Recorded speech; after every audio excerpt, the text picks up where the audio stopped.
Assalamualaikum warahmatullahi wabarakatuh. Sahabat GKS dimanapun Anda berada, di episode kali ini saya akan bertemu dengan seorang teman. Dia udah lama ke keliling dunia lah, bisa dikatakan dia Popeye ya, berlayar gitu lah. Iya. Jadi kisah-kisah apa yang dapat dia ceritakan ke kita dan pengalaman apa saja, langsung saja.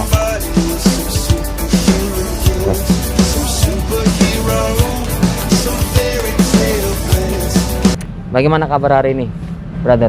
Alhamdulillah sehat, Mas. Alhamdulillah. By the way, brother, asalnya mana nih, Pak brother? Aku asal Subang. Subang ya? Iya, Subang, Jawa Barat. Asal Subang, guys. Siapa tahu yang dari Subang, saya halo ya. Dengar-dengar nih udah keliling-keliling dunia ini.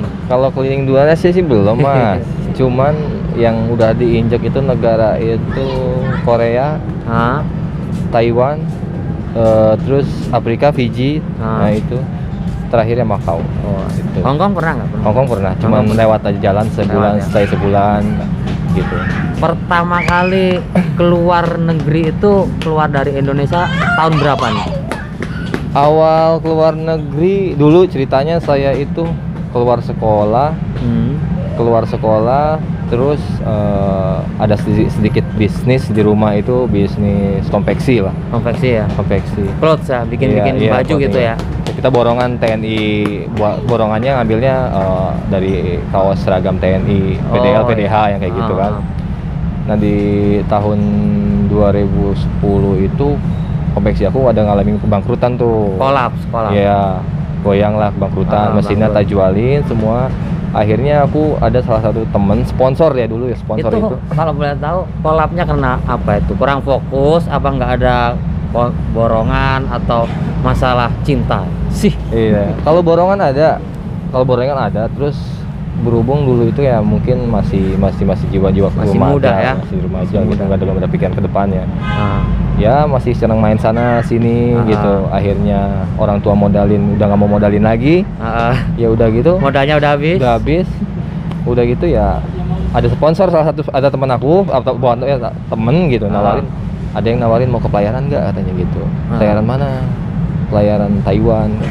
Kapal apa itu kan? Katanya dulu itu kapal Cumi dulu itu Taiwan. Dulu aku tuh kapal Cumi.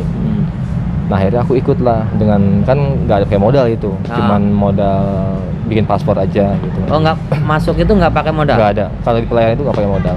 Oh, tapi teman-teman banyak yang ketipu loh masalah bayar itu. Nggak bayar itu Mas. Pelayaran itu nggak bayar, justru nggak bayar, pelayaran itu nggak, asal mau kerja aja. Oh ya. Gitu kalau di pelayaran. Terus akhirnya aku bilang sama orang tua aku, izin aku mau ke pelayaran. Aku bilang orang tua aku kan ada posisi di Macau di sini lah dulu. Oh iya. Aku minta modal sekali lagi, aku bilang buat bikin paspor sama biaya aku di PT gitu kan. Oh, jadi orang tua Masnya ini di Macau ya sebelumnya? Iya, di Macau. Aku dari kecil tinggal sendiri. Aku ngontrak dari itu di Jakarta. Sama. Kembali lagi nih. Jadi 2010 daftar ke pelayaran. Itu daftar itu di penampungan dong? Di penampungan nggak lama, jadi kita sebenarnya sih nggak harus di PT ya. Kalau pelayaran itu tunggu di rumah juga bisa gitu loh, maksudnya. Jadi berhubung aku kan udah malas pulang pergi, aku jadi tinggal di PT buat itu kan, ya tetap orang tua ngasih biaya buat makan gitu kan. Aku nunggu 3 bulan lah, 3 bulan aku langsung terbang. 3 bulan langsung terbang? Iya. Dulu itu awalnya aku terbang ke Hong Kong. Nah di kapalnya itu dijemput di Hong Kong. Oh kapalnya posisi di Hong Kong nih? Iya, lagi nyantar di Hong Kong, aku dijemput. Nah dijemput di Hong Kong dengan kapal collecting. Kapal collecting itu kapal collecting, kapal ngangkut barang. Enggak, kapal besar. Nah udah itu masuk kapal besar, baru di tengah laut itu dibagiin dengan perusahaan kapal itu kan dibagiin. Yang ini ke kapal ini kapal ini, berapa orang gitu kan. Berarti waktu itu barengannya banyak dong? Banyak. Teman satu kampung aku aja berapa orang ya? 4 orang. Tapi walaupun aku bareng sama satu kampung, aku nggak sekapal. Nggak satu kapal itu. Itu pokoknya kalau udah di sana di laut itu bener-bener mabok laut itu Mas. Seminggu itu mabok laut bener-bener. Belum pernah sama sekali hidup di laut ya? Iya. Sekali nginjek langsung ke laut lepas. Udah gitu nyandarnya itu minimal itu 6 bulan sekali. 6 bulan sekali. Paling sebentar itu 3 bulan. Nah, by the way, setelah itu kan pertama kali di lautan nih. Itu ngerasain apa sih? Rasanya kayak gimana gitu? Jujur kalau di laut itu nggak ada jam kerja mas, nggak tahu siang, nggak ada malam, terus tapi kan badai. ada istirahatnya. Istirahat ada, itu kadang-kadang istirahatnya 2 jam itu mas. Kadang-kadang aku tidur di tumpukan ikan gitu. Ikan? Iya, kadang-kadang itu kalau ikan lagi banyak itu. Apalagi kalau lagi operasi samba itu, ikan samba dulu itu. Kalau di sini mah ikan sarden itu. Itu kalau misalnya banyak kita kalau belum selesai ya terus nggak tidur di situ aja, bawa sama ikan tuh, tumpukan ikan gitu dulu. Dengerin guys, bagi siapa aja yang punya hubungan atau suaminya yang ada di pelayaran, itulah kisahnya. Kalau udah rame, bingung tidur di mana, ya tidur sama ikan guys. Nggak tahu siang, nggak tahu malam, nggak tahu badai, nggak tahu apa. Di laut itu bener keras, kerjanya 3 kali lipat di darat bisa. Tapi waktu itu pertama kali ditawarin gaji berapa itu mas? Dulu gajinya itu bukan pakai NT apa bukan pakai ini Hongkong dolar? Bukan pakai NT, Hongkong dolar bukan. Gajinya itu pakai US. Rata-rata pelayaran itu US. Dulu itu aku digaji itu 1000 enggak. Dulu itu digaji itu 150 US, waktu dolar itu 1.500. Bukan. 10.000. Enggak, 9.000 dulu. Waktu di 9.000. 9.000 itu aku dipotong itu selama setahun $50. $50 dipotong itu $50. Setelah dipotong itu paling ya kita biaya makan sih kalau di kapal itu nggak apa namanya free gitu ya. Tidur cuman rokok aja, rokok itu kan kita ke kapten kita kita kasbon nulis, setelah nyandar kita dipotong gitu. Gitu. Berarti 1.000 berapa tadi? Ya, yang 150 US. Ya sekitar 1 juta berapa dulu itu Mai dulu 2010 ya. Iya. Kalau sekarang udah enak. Kalau sekarang itu yang non pengalaman itu 350. Itu kuat berapa tahun nih mas? Aku di situ yang di Cumi itu cuman satu strip itu satu perjalanan itu 6 bulan aku pulang, nggak kuat karena pertama kali ya, udah itu kan nggak bisa tidur mas, nggak ada istirahatnya. Iya, 6 bulan. Gitu. Udah kayak apa ya, kayak tahanan. 6 bulan itu kemana aja tuh? Standarnya terakhir itu kemarin tuh strip aku ngalaminnya cuman di Korea doang. Di Korea. Jadi dari Hong Kong perjalanan ke Korea sambil mancing ikan lah itu. Iya, sambil itu kan kita ikan. Pokoknya perusahaan kan nggak satu kapal itu kan.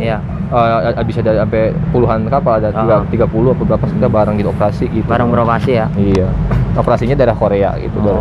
Korea standar cuma bongkar doang, ikan itu 3 hari lah. 3 hari itu pun kita nggak boleh kemana-mana. Itu jadi di kapal aja. Dikawal sama polisi. Iya, dikawal sama polisi.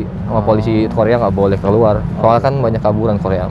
Itu pun ada orang Vietnam satu yang teman kabur. Lolos.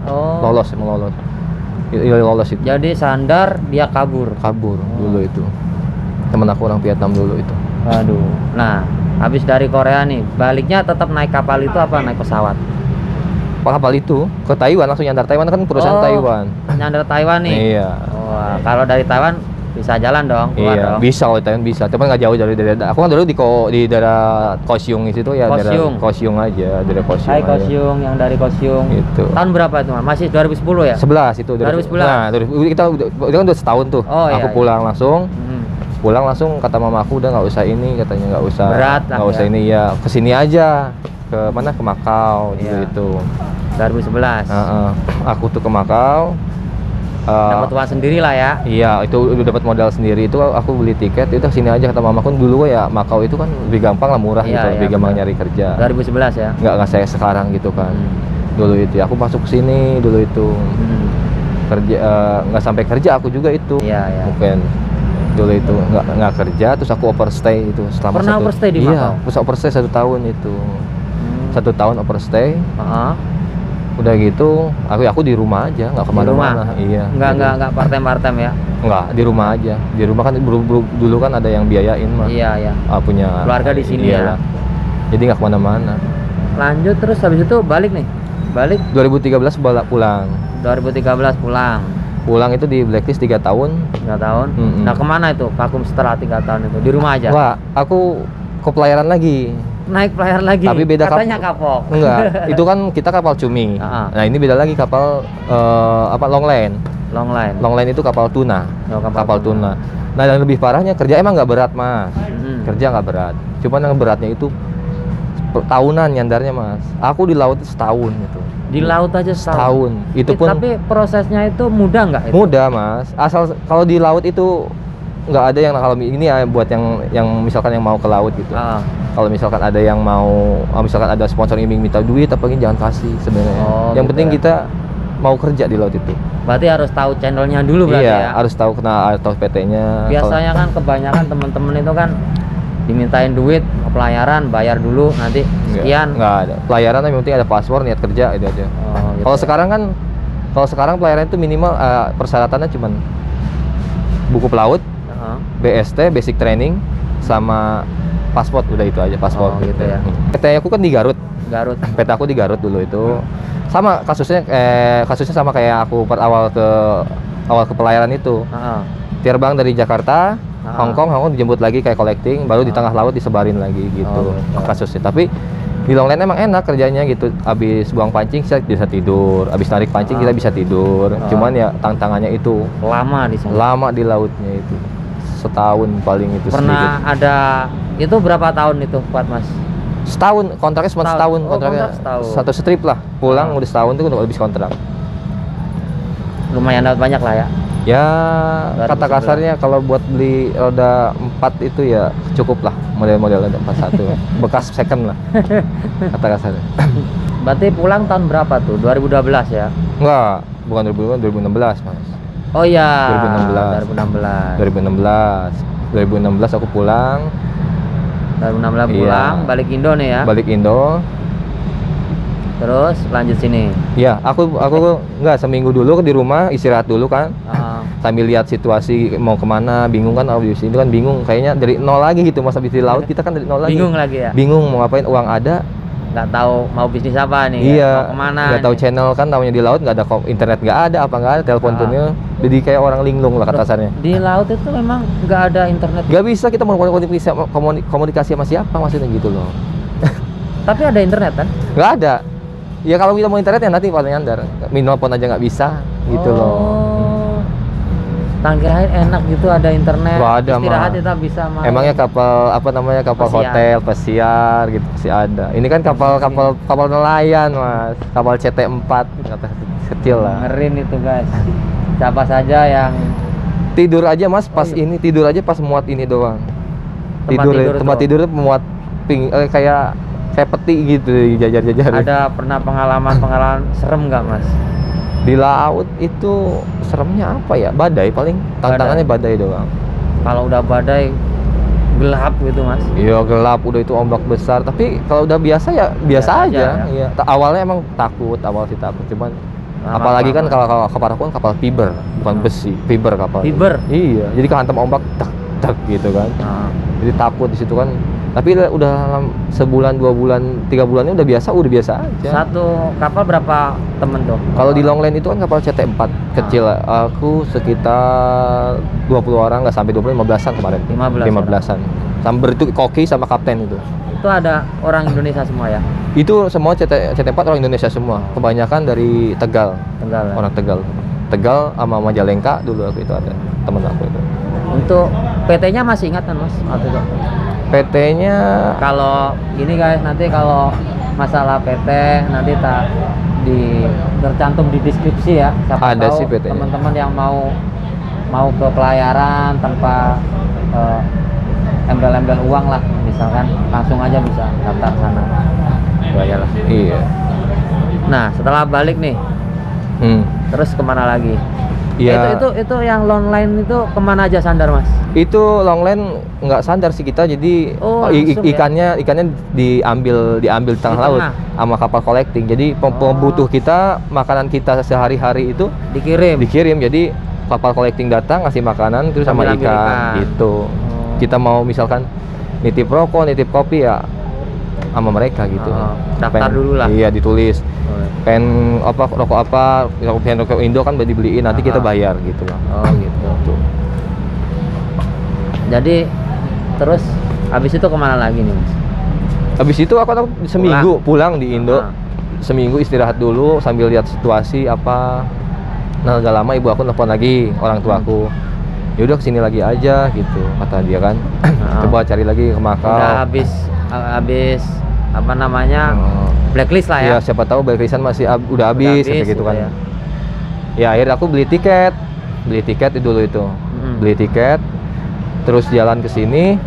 Aku dulu itu ingat aku Jumat malam Sabtu, pokoknya sampai Makau itu Sabtu pagi udah sampai Makau aku tuh. Sabtu pagi Makau. Aku udah sampai Makau, pas di gerbang imigrasi Makau mau keluar, aku ditolak, Mas. Ditolak. Maksudnya dieret ke apa? Office. Iya, tarik ke office. Aku tanya, "Kenapa ini kok gitu? Aku ada apa?" katanya. Kamu katanya apa? Overstay, tapi belum habis. Nah, kurang berapa hari itu? Sehari, Mas. Aturan aku sehari. Iya, aturan hari Minggu aku udah bisa. Jangan misalnya aku Sabtu, Minggu pagi udah sampai Makau, aku udah bisa masuk sebenarnya. Cuma sehari. Tapi nginep di situ dulu kan boleh. Nah, iya di office dulu sambil nunggu kita besok. Kan nggak tahu, Mas. Udah gitu aku ya di office ditahan situ, terus diganti tiket, dipulangin lagi, aku dihukum lagi 2 bulan, Mas. Oh iya 2 bulan nggak boleh masuk ya? Iya, 2 bulan nggak boleh masuk. Akhirnya kemana tuh? Aku di rumah. Di rumah 2 bulan itu aku daftar di security, Mas. Jadi security di Indo. Di Indo, security pabrik gitu ya, iseng-iseng sambil nunggu ini. Aku dapat security itu 4 bulan lah. Daerah mana? Daerah Depok, Mas. Daerah Depok. Aku 3-4 bulan aku jadi security, ikut outsourcing itu 4 bulan. Udah outsourcing gitu. waktu itu gaji berapa, Mas? Aku di Lazada, Lazada. Lazada itu kan retail online. Di situ aku gaji 4 juta kurang. 4 jutaan 4 juta ya. kurang, iya. 2016-17 itu. Iya.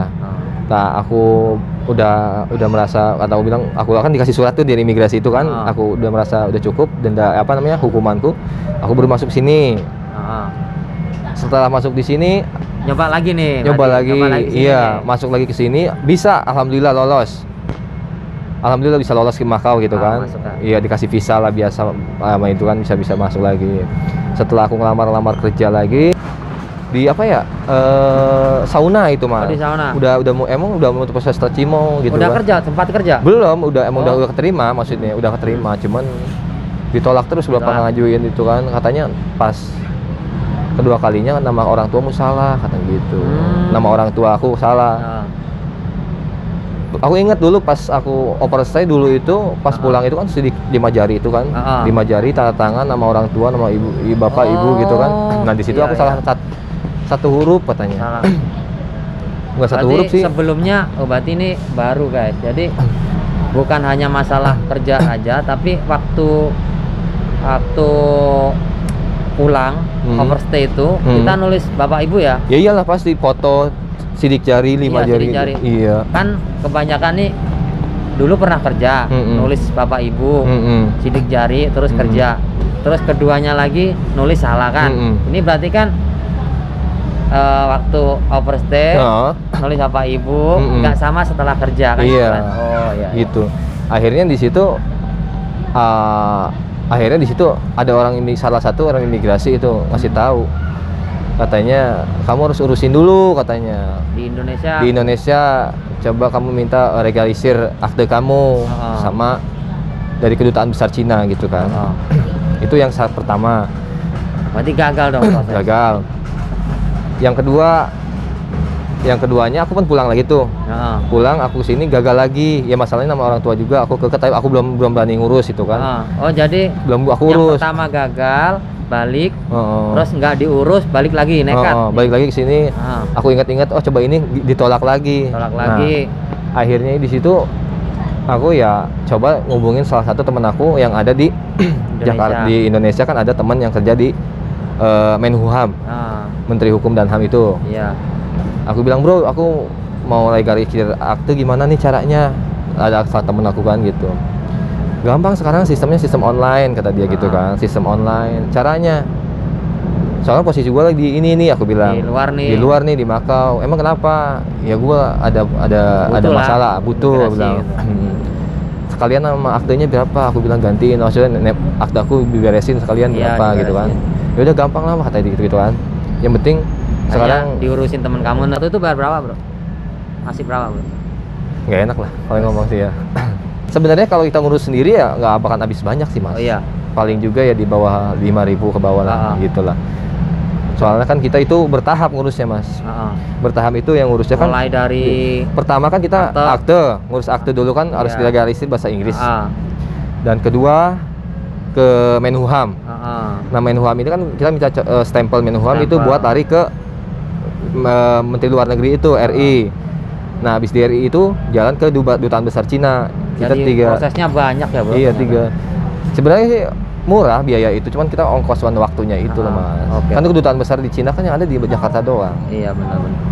Gitu. Apalagi kan kalau yang dari luar kota itu jauh. Jadi waktu itu posisi Samen masih di sini ya?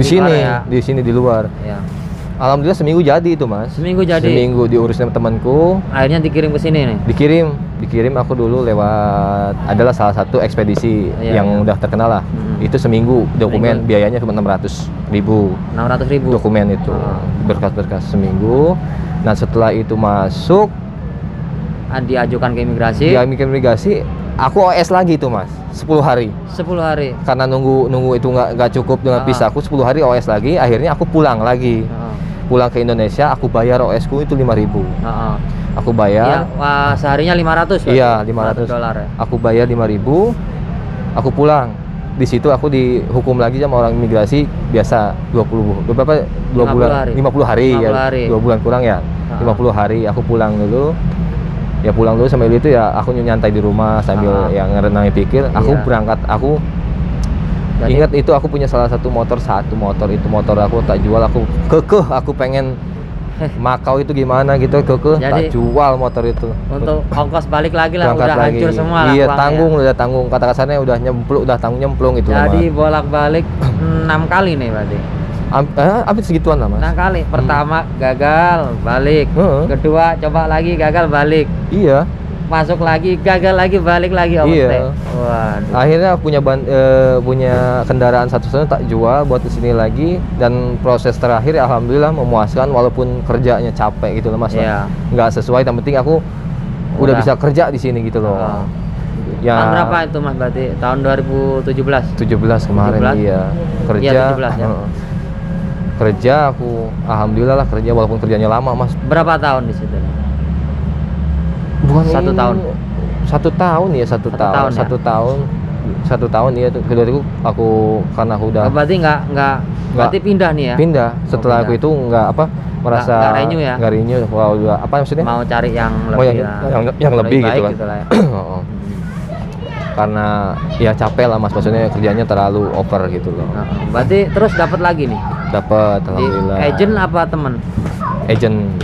Bayar berapa mas? Potongan apa? Enggak bayar, cash. Berapa? 14.000. 14.000. Gaji berapa? Gaji standar. Iya. Standar ini sih. Standar ya. Sampai sekarang?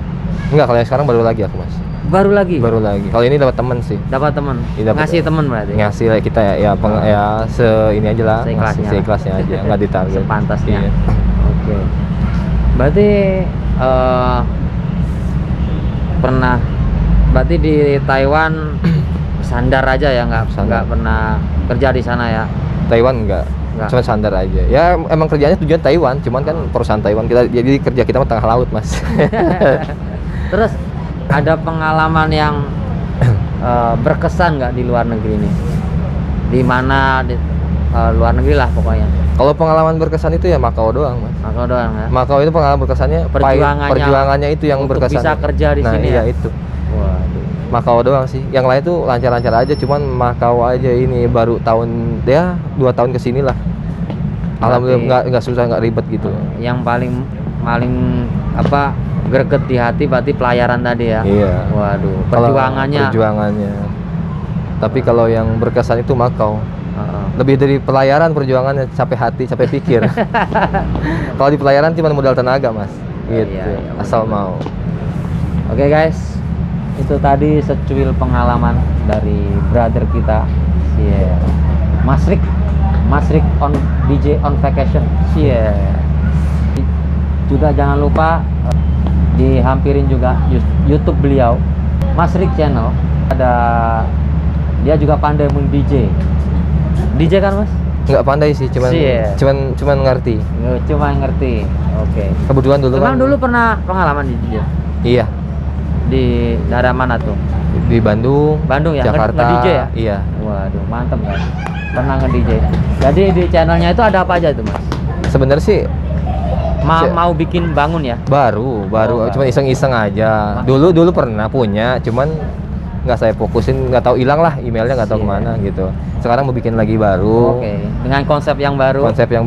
Mantap. Cuman masih iseng-iseng dulu gitu, masih mau gitu.